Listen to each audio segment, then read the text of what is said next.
So how did did Chips get the call about Elvis, wanting to record there? Yeah, well, there were some people worked at American in the studio that were his, what do they call it, Memphis Mafia, I guess. Okay. Yeah. And the studio manager was Marty Lacker, who was a good friend of Elvis. Okay. George Klein, who was disc jockey, was a good friend of Elvis. And I mean, these were close friends. And Red West was a writer at the studio. Mm-hmm. And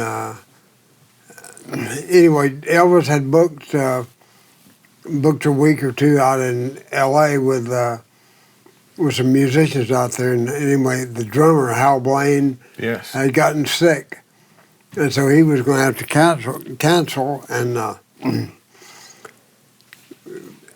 think it was Marty Lacker said, well, instead of canceling those dates, the week, why don't you go to American? Said they're having pretty good success down there cutting records, and said, gosh, he hadn't been to Memphis in years, He hadn't had a hit in 7 years. Yeah, because he was doing all the movies and Right. and the British invasion had happened. All these other musical kind of waves had come through, and he was busy doing these movies. Exactly. Yeah. So who told you that Elvis is coming in? Probably Marty, but Okay. we weren't impressed. We've been working with everybody. Yeah. And at that point, Elvis wasn't. It wasn't. No, he wasn't a big he wasn't deal. cool. He wasn't cool. And I remember Scotty Moore had traded his guitar, a blonde Super 400 Gibson. Oh, that's the famous guitar that he played, and all the footage from the 50s. And he traded that guitar to Chips for a set of keyboard bells. I couldn't believe he did that. So that guitar was in the studio all day. Yeah, that's a very iconic guitar. Yeah. So we sent it off. It needed some work done on it. We sent it off to Gibson, and they tweaked it up, And I still wasn't thinking anything about Elvis coming. Yeah. I mean, Elvis Presley. Yeah. But we were in the studio, and the back door opened. And this is a funky old place, American was. I mean, it's in a bad part of town. It's a great place to cut records. But anyway, the back door opened up, and we were standing there, and I remember looking up and said, oh my, that's the king. Yeah. And we all kind of took a step backwards, Because he still I was surprised that I was that impressed overseeing him because of who he is, Yeah. And we were all that way. Yeah. And so he came in, he had his entourage with him, and like if he was going to smoke one of those little cigarette things, cigarillos, yeah. There would be about 4 or 5 lighters trying to light it. And So is Felton Jarvis, is he producing? Chips Moon. Chips was producing. Okay. Felton was there, but Chips produced. So Chips was in charge. Yeah. He's producing the album, but then you've got the rhythm section, you've got the hangers on, right, and you've also got some label people there too. Yes. Or people that are with Elvis. Right. And they're putting they're bringing up songs that they want Elvis to record that they've got. They had a policy. He said, well, here's the songs we picked, and it was all those movie songs. Yeah. And I remember back then you'd play on a little turntable the acetate of the songs that you're going to do. So that's how you're playing the demos, of the songs for the players, for everyone to hear. Yeah. So the first song he played, I remember him asking me, he said, you like that? And I said, no, not really. So Elvis asked you that? Yeah. And then he turned to Bobby Wood and asked him the same thing. And Bobby said, oh man, that's awful. Yeah. And then Felton said, had me and Bobby come out in the hall. He said, we've got all the material picked that don't make waves.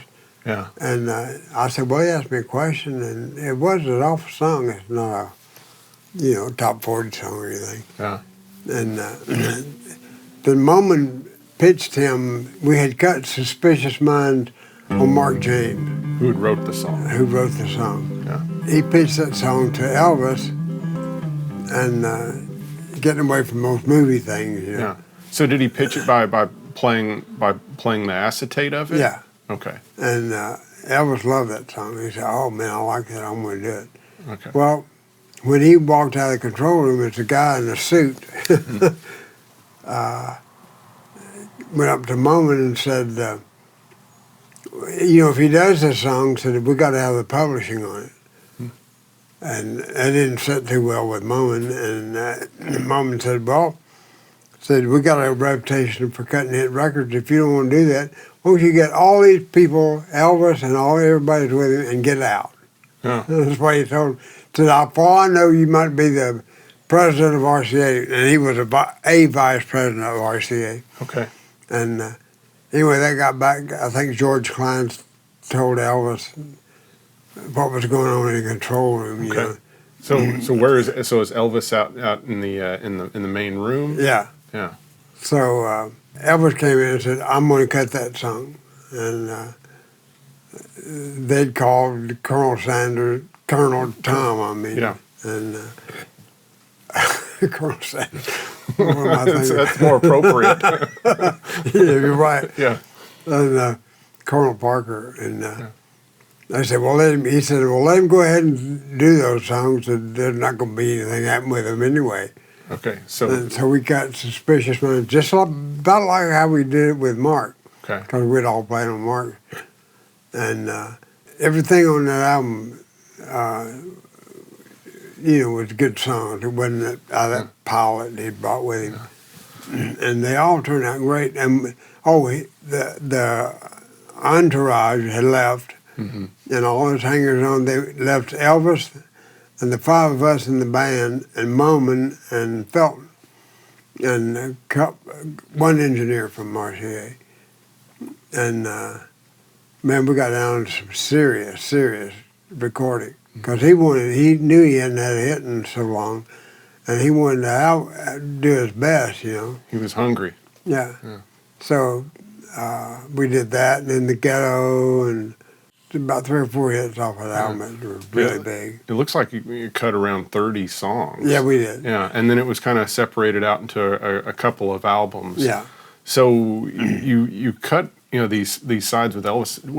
Did Elvis give any type of instruction during the sessions? No, he would come out in the big room with us. We'd all sit around and talk about it. Okay. But he didn't tell anybody what to play. Yeah. He just wanted to do the right thing, you know. He just wanted it to be great. Yeah. Yeah. Did he recognize Scotty's guitar? I don't know. I don't know if he did or not. Yeah. But I played it on the album on a lot of the songs. Yeah. The Super 400. Yeah. And Suspicious Minds, looking back, it turned out to be the biggest record that was ever recorded in Memphis. 40 million copies. Wow. that's a lot of copies. Yeah. Of Did Elvis, there's shots of him, of course, holding like Tommy Cogbill's bass. Yeah. And did he was he picking up people's instruments and playing them, or sitting down at the piano and stuff just walking around and just. Yeah. Yeah. But then when it got to business, he was just Right, he wasn't playing anything. Yeah. Yeah. So the sessions end, and then that's kind of it. Did something happen in between Elvis and Chips, or what? Or was maybe I don't know what it was. Nobody's ever talked to me about it. Because it seems like you had such success together, and you're right there in Memphis, and then it's over. It's over with. And right. Suspicious Minds, In the Ghetto, Kentucky Rain, on and on and on, and none of the, and you don't record together again, except for the Stax, thing later. Right. Yeah. And that was really different because it was partly his road band and part of us, American. And I remember it seemed like it was about 2 a.m. in the morning, and Felton came over to me and said, "Reggie, no yawning on the sessions." And I said, "Man, look at the time." Yeah. He said, "Well, if the king walked in, it looked like you weren't interested." Yeah. And I said, "Man, where's he at?" Where's the king at? So he came in with his entourage, and I don't think I even spoke to him at Stax. Yeah. After all the success we had at American. The sessions before at American. Yeah. How was Ronnie Millsap involved? Did he play on Kentucky Rain? Yeah, he did. Okay, so why did he play instead of a Bobby and? I don't know. I think it was after the fact. Okay. They decided he overdubbed. Yeah. Okay. Yeah. No, he wasn't on the sessions when we did it. It was an overdub. Then we get Dusty in Memphis. Yeah. So Dusty Springfield, Atlantic decides to bring her down to American. Yeah. And Tom Dowd is producing that, or is it Arif? Who? That's a good question. Okay. I didn't really think about that. So you're playing, and from the reports are that she was unwilling to sing at any of the sessions. Yeah, she was used to having a substitute sing her part. Okay. And then she'd come in after the record was cut and do the vocal. So she would have a stunt vocalist Yeah. that would sing during the tracking sessions, Right. and then she would overdub her vocal. But not with us. Okay. she when she came in the back door back there, I mean, she was looking around and said, "Oh man, this place is really, really bad." Yeah. But it sounded great, and you'd hear her going through scale, and. But she wasn't used to that because I remember some songs, different ones would ask, including me, "You like that, Dusty?" She became part of our rhythm section, To say, "Well, I'm going to play this. What do you think? You like that?" Yeah. And she didn't know how to answer it. Yeah. It seems like it would be difficult for a singer who's not singing on the session to make sure that the song's in the right key for her. I know. And that doesn't really make a lot of sense. No. But I guess she pulled it off anyway because it's an amazing album. Oh, it still sounds good. Yeah. And of course the best known song is "Son of a Preacher Man," Right. and your iconic intro lick to it. What made you think of that kind of sliding sixth, and then the open E string, and then the high harmonic? I and don't then, know. I used to have to be sitting there doing it. because that doesn't seem like something like a straight melody, or it's a really cool kind of lick. Yeah. Yeah. And Back then, you'd try to play something in the intro that would be, if you heard it on the radio, "Oh, that's so-and-so coming up." Yeah. You tried to play something that was kind of iconic for the artist. Right. Yeah. That album is a great kind of timeless album. Mm-hmm. Yeah. Yeah, it is. Yeah. So also during that time, you of course you worked you did some other kind of iconic intros to songs, and a couple were on this on the electric sitar. So that was so how did you end up with an electric sitar? Jerry Wexler sent it down from New York. He said he didn't know what to do with it, and so it hung around the studio for 2 or 3 months. I remember I was working with Dan Penn. We're doing a group called the Box Tops, and Dan said, "Won't you play something on that funny-looking guitar?" Yeah. And so you did Cry Like a Baby, yeah. Yeah. And then they started wanting people to come in and start wanting sitar on it. It's like anything else. Once a new sound catches on, till you wear it out. Yeah. So then you had B.J. Thomas's "Hooked on a Feeling," and used that on some other records too. Yeah. So all of a sudden, American Studios kind of comes to an end. So what happened? Well, one thing that was discussed was that they were talking more about high and stacks, and we'd cut all these records and never see any press about it. Okay. So Mom said, "Why don't we go to Atlanta, and if we do the same thing in Atlanta that we did here, we'll all be part of it." And so we were all seeing dollar signs, Okay. So we packed up and shut it down and moved to Atlanta. So there wasn't anything so it was basically the city of Memphis and the press was not giving Chips in the rhythm section kind of the respect that it felt like it was deserved, and so it was like, well, if they're not going to treat us right, we're gonna leave town. Right. And it had started dwindling down to Okay. the Memphis music scene. But also there was the work with Atlantic was kind of ending. Yeah.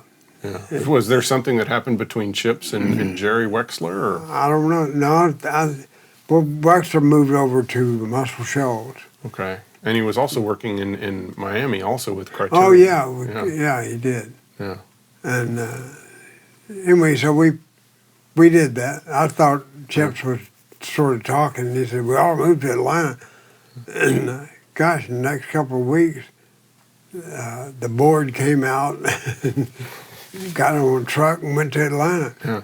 Now, one of the later sessions that you did at American was John Prine's first album. Oh, yeah. Yeah, which many of those songs are very they're fantastic. They are. And it wasn't until after I heard it that I found out that you had played on that album. And was that one of the last ones that you recorded there? Yeah, maybe so. I'm not sure. Well, no.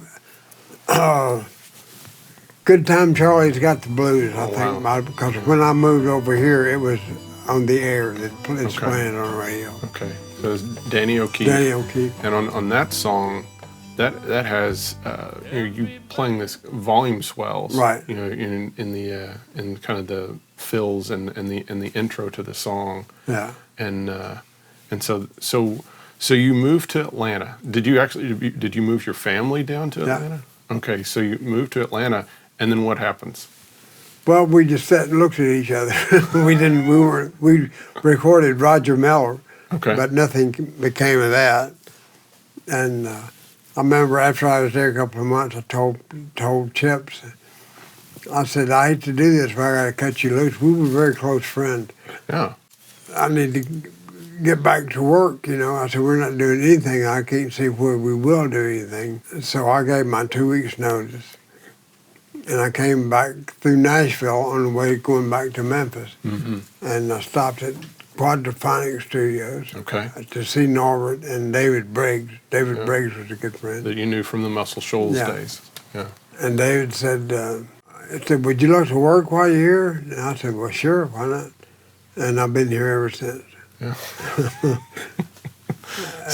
So then you uprooted your family from Memphis, took them to Atlanta. Then you drove to Nashville, and then you moved them to Nashville. Yeah.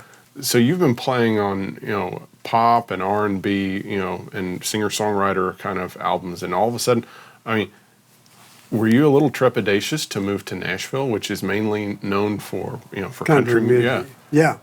Yeah. But some of the producers I had worked with in Memphis, like Fred Foster, Buddy Killen, they used to bring acts from Nashville over to Memphis.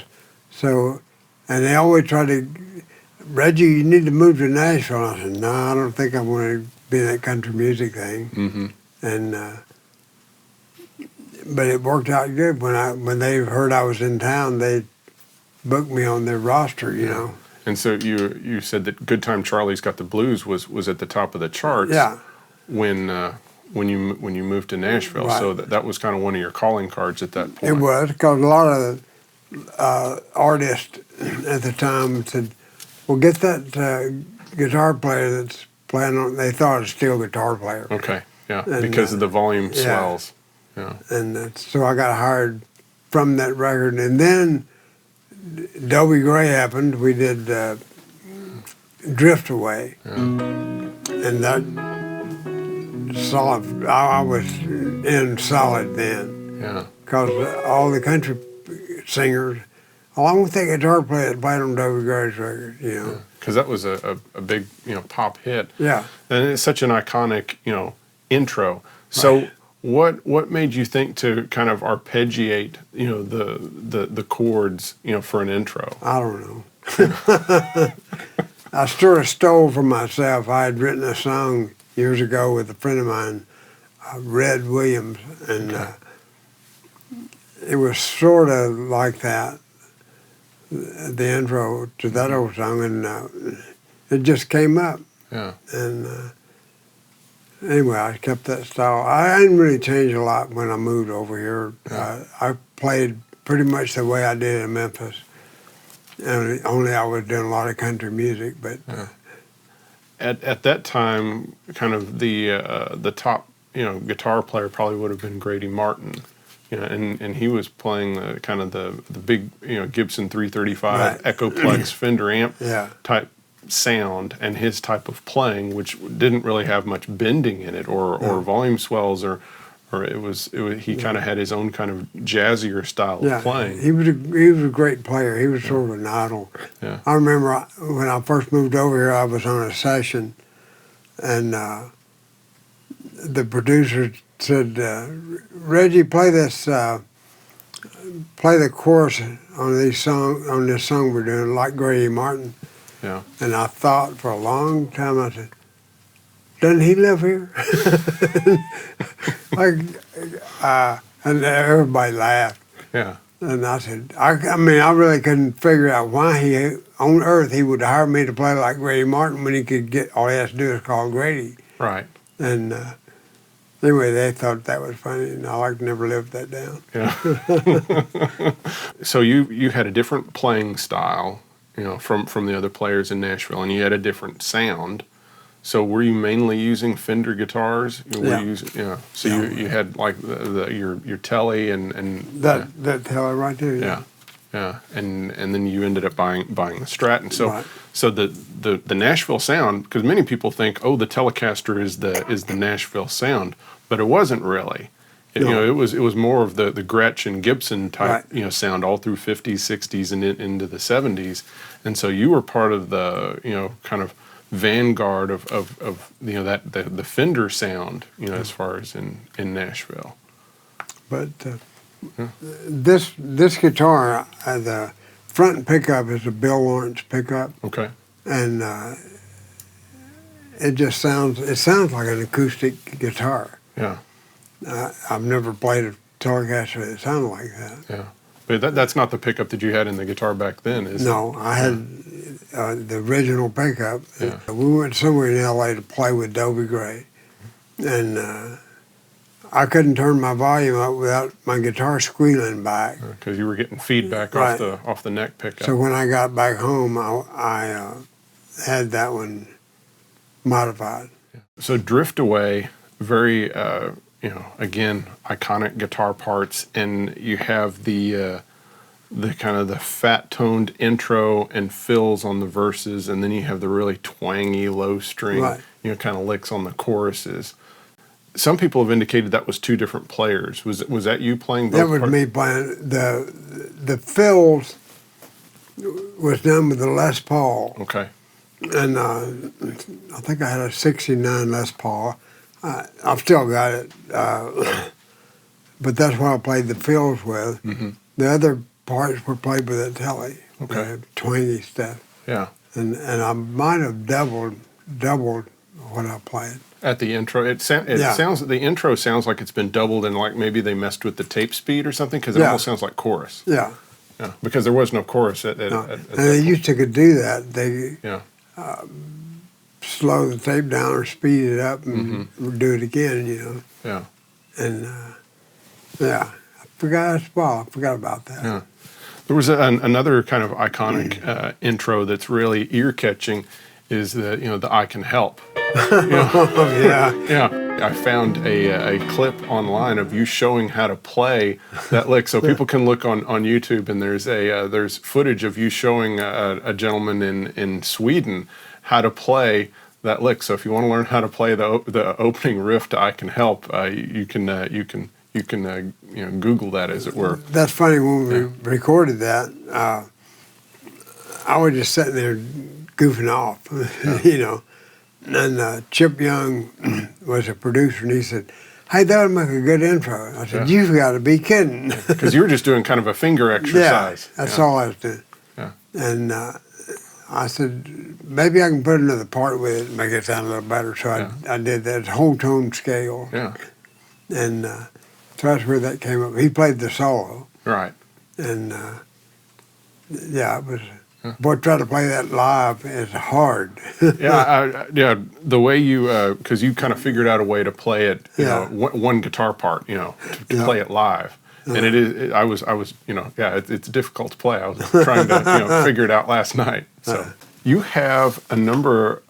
Well, actually, first off, you have a website now. It's called reggieyoung.org. Yeah. And one of the projects that's really, fascinating is that you have your session books, and you kept pretty meticulous, records of the sessions that you played on. I had heard that was somewhat of a Memphis thing, where it was, of course, making sure that you got paid. Yeah. Yeah, and so you've kept all these records, and so on many of these albums, going back, there aren't good, credits, but then because of your session books, they're able to kind of see who played on things, at least on the sessions that you played on. At the time they came up, Yeah. And so on your website, they're going through year by year, and so we've done 1964 so far, and they're 65. I'm guessing will be next, and you'll kind of go through and be able to see, all the different things that you played on, every year. That's fantastic that you have a record of all of that. Yeah. That's funny. I'd look at after I'd work a month or so, I'd look at my book, and if it was a blank, I'd say, I haven't been paid for that session, Yeah. So I had to call him. Yeah, you got to make sure you get paid. You got to do that, You got to. So you played on Drift Away and I Can Help, and all of a sudden you start playing with the big country acts overnight. It seems like all of a sudden you're playing on Waylon Jennings records. Yeah. Yeah. Did Chips Moman produced Old Waylon, but when did you start working with Waylon? That's a good question. That's a very good question. I don't know. I'll look it up and We'll have to look it up in the book. So, but were you introduced to him? Were the first time you met him on a session? I did a record with Jesse Coulter, his wife. I'm Not Lisa was the name of the record. Yeah. And that's the first time I met Waylon. He came in, and he was dressed in black, and his hair was all down his neck, and he looked like he'd been up about 3 or 4 days. Okay. And another thing I remember, he wasn't making any sense at all. He was talking, or either thinking faster than he could talk. Mm-hmm. It was just gibberish. Yeah. I didn't know what he was saying. Was that was perhaps that was a time when he was abusing some substances? Probably so. Yeah. So you started working with Waylon, and you played on some iconic songs with him, like Lukenbach, Texas, which is another one of those songs that gets. Moman did that. Yeah, and so Moman and Bobby Emmons wrote that song. Yeah. Yeah. And then, so is that you playing the intro? Yeah. Yeah. And it's with his band too. Okay. I'm the only studio player that's on that record. Why does a guitar player like Waylon Jennings have his road band, and then why does he call you to come in? I don't know. He'd like to keep up with Quadraphonic Studios. Okay. And I worked over there a lot, and he was very familiar with the players over there. Yeah. So was Waylon a bit of a fan of your playing? Yeah. Yeah. And I first met him, according to Waylon, when I was on the Louisiana Hayride. Okay. And he said he was a disc jockey down in Texas, and I came through there with Johnny Horton. And Johnny Horton was promoting the record, and he stopped by that radio station to get Waylon to play his record. Okay. And he said and we must have played at show day that night or something. Yeah. But Waylon said he remembered me being there. Okay. I don't remember it. Yeah. But he did. And you ended up playing on most of his albums. Yeah. Yeah. And so did y'all form a friendship? Very much so. Yeah. I worked with him. I went out with him with the Highwaymen. Right. And also with Waylon when he had his last band. His final tour. Yeah. And we had a great time. So we've got Waylon. You're playing on hits with him. Then how do you get the call to play with Merle Haggard? Jimmy Bowen, probably. Yeah. Oh, yeah, I know it was. Yeah. They called Just Stay Here and Drink. Yes. Was Bowen. It was in that album. Right. So back to the bar rooms. Yeah. Yeah. So now Merle has already had Phil Baugh and James Burton and Roy Nichols and all these different players. So how did you get to be the next guy in the chair playing lead on Merle's records? I don't know, probably with Bowen. Yeah. Probably because of Bowen. Because before he was kind of using his road band at that point on his records, and then all of a sudden, I guess when Bowen came in, he decided to bring in something fresh. And when Bowen started doing a lot of stuff in town, I was the guitar player with Bowen, so I played on all his artists that he had. Right. And also I went out to Redding, California, where Merle, he had a studio out there himself, and got to do a lot of stuff out there with him. Yeah. And, so you mentioned the track. I think I'll just stay here and drink. That's one of my personal favorites. Wow. And it's just it's a really funky track because of the rhythm section. So and there's a video of you kind of talking about the song. And you said that was Larry London. Yeah, right, exactly. Yeah. And what kind of direction did Merle Haggard give you? Because he's a pretty good guitar player himself, and he's had such great players. So was he giving you direction? Butterball. He used to play with Ernest Tubb. Okay. He said, think like Butterball. Not everybody would know who he is. Mm-hmm. And George Benson. Okay. That's the opposite. Yeah. I mean, so I just didn't think about that at all. It didn't make any sense. Yeah. So I just You just played, did the best you could. And then as we started to fade, I was playing, and the light was still on, so I just kept playing, and I did 5 solos on that record. Yeah. Before they finally cut it off. I didn't know they'd use all of them, but it's a fantastic song, part of it because it's just such a great groove and it's such a great jam by all the players on it. Yeah, it is. And your solos really build in a nice way, and to where some of your one of your middle solos, you really start playing some little hot licks, playing some fast things on there, and then some of the funky pull offs. And it sounds like it's the your Stratocaster. Was that the guitar? Yeah. That's a great a great one. Wow. So otherwise, Merle didn't give you any other kind of direction, like as far as tone or No. Yeah, and you just used a Strat and a Fender amp. Did you use any kind of effects at all or anything? I don't think so. Okay. So, that amp there. Okay. That Silverface Deluxe. Yeah. Yeah. So then we get into the 1980s and again you're playing on tons of recordings. So you played on George Strait, one of the big kind of more modern country artists. You played on most of his hits throughout the 80s and the early 90s. So songs like The Chair and The Fireman, those are all you. And so I can remember growing up in Texas. I've playing in bands. I've played many of your licks without knowing that it was you. Oh, wow. And so Reba with Little Rock.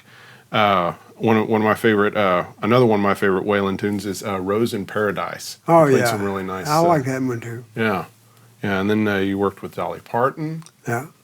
And the one that this is actually from the 70s that I forgot to mention was J.J. Cale. You played on the original version of Cocaine. Yeah. Yeah, and some of his So again, J.J. Cale is such a great kind of guitar player that was a big influence on Clapton and Martin Knopfler and other people, and he's asking you to play guitar on his record. Right. Yeah. Yeah. That's fantastic. The phone rang a couple of years ago. Okay. And I answered, hello, and he said, the voice said, I want to speak to Reggie. And I said, this is him. He said, well, this is Eric Clapton. And I thought, yeah, right. I almost hung up on him. Okay. And he was doing a tribute album on JJ. Yes. He said, do you still remember, he named some songs that I'd played on. I said, probably, yeah, if I heard them enough, So I played on Eric's, I guess this is his last album. Yeah. And, but he flew his engineer to Nashville, and he and I got in the studio and did 3 songs. Yeah. So was that kind of fun to be able to reconnect with Eric Clapton? Yeah, that was. Yeah. Really was. Yeah. So another, Steve Wariner. Steve Warner's another phenomenal guitar player in his own right, but yet he would always have you play on his records. Yeah, I worked with Bowen a lot, and Bowen would get me to play the solo and stuff, and I tried to tell him, man, you should let Steve play. He's a good player. So eventually, that's what happened. Yeah. But even when Steve was, playing, some of the solos, you were still playing guitar on his records. Yeah. So I guess Steve was enjoyed your playing so much he would continue to have you play. I guess so. I don't know. Yeah. So Roseanne Cash, you played on some of her, early recordings. More Haggard sessions than you have. That's the way love goes. Yeah. That's another, fantastic, guitar solo, that really, kind of lifts the song up. Yeah. That's something that's kind of a constant in your contribution to these, recordings is you always lift up the song without taking people's attention away from the singer. So what were some of the things that helped guide you in playing guitar parts that lifted up the song without being a distraction or without playing on top of what other people are doing? No, I guess I listened to the lyrics a lot. Yeah. And not to overpower the vocalist. Yeah. And but if something came up, it'd be nice guitar fill or something. Yeah. And I never tried to. I mean, it's his records, not my records. You know. Yeah, you're being paid, and their name is on the on the front of the jacket. What were some of the best advice that you've gotten through the years, as a musician? Well, probably. Well, if you're with the right players, to become part of the band, don't try to be an individual and just hog everything. Yeah. So somebody wants to play something, give them a chance to do that. It depends on the musicians that you're with. Mm-hmm. Because sometimes there's new players that come in, and the minute they count the song off, they're playing from front to back. Mm-hmm. Well, I guess I don't need to be here, Why are you name-checked in a Jimmy Buffett song? Well, he sang a song called God's Own Drunk. Mm-hmm. And there's a line in the song, he said, I don't mean I was just drunk. I was Reggie Young and commode-hugging drunk. Yeah. He just made that up. That wasn't true. Okay. No. But it sounds good. It sounds good. And after we got through with the song, he came over and he said, "You mind me saying that?" And I said, "No, what are you?" Anyway, after my son grew up, he was in school. Mm-hmm. And he came home and they said, "Commode-hugging drunk." You also worked with Hank Jr., All My Rowdy Friends Are Coming, all these, Born to Boogie, all these songs you played on. Then you had the Class of '55, which Moman tried to get something going again in Memphis. And so he had Jerry Lee Lewis and Roy Orbison and Carl Perkins and Johnny Cash, all came back to American, which at this point has been kind of gutted. Yeah. But so you recorded again in American. Right. Yeah. I enjoy going back to American. I know Roy Orbison was scared to death. Okay. I don't know why. Because he wasn't familiar with the songs he was doing, I guess. Okay. And Ricky Nelson was in the crowd in the studio that night, and he got killed right after that. Okay. In that plane crash. Right. And who else? The Judds. And anyway, it was a nice homecoming. Yeah. But they had made the studio into a tourist stop by then. Mm-hmm. Had pictures hanging up on it. Elvis stood right here, Yeah. And that was a little cheesy, but I enjoyed going back. So another kind of icon was or is Willie Nelson. So you started working on Willie Nelson. You played on Always on My Mind, which is a huge hit, and you played on a lot of his records. Yeah. And so again, you have a great guitar player that is asking you to play on the records. Was that partially because of Chips, or did Willie know you? Willie knew me. We had probably become friends through Chips. It's funny, sometimes Willie would play something. I know when we were doing the Highwaymen, Willie would play a solo, and his guitar is named Trigger, and sometimes he'd play a solo, and I remember J.R. Cobb was the other guitar player, and he said, "Boy, it sounded like Trigger kicked a slat out of his stall," you know. And then the next night it would just be perfect. Couldn't be, you know. But he's a good player when he wants to be, I guess. Yeah. So then, the Highwaymen. So again, that's Willie Nelson, Chris Christopherson, Johnny Cash, and Waylon Jennings. And this is so Chips kind of reunites the American rhythm section. Yeah. So of course you have Mike Leach instead of Tommy Cogbill, Right. But he was still part of that.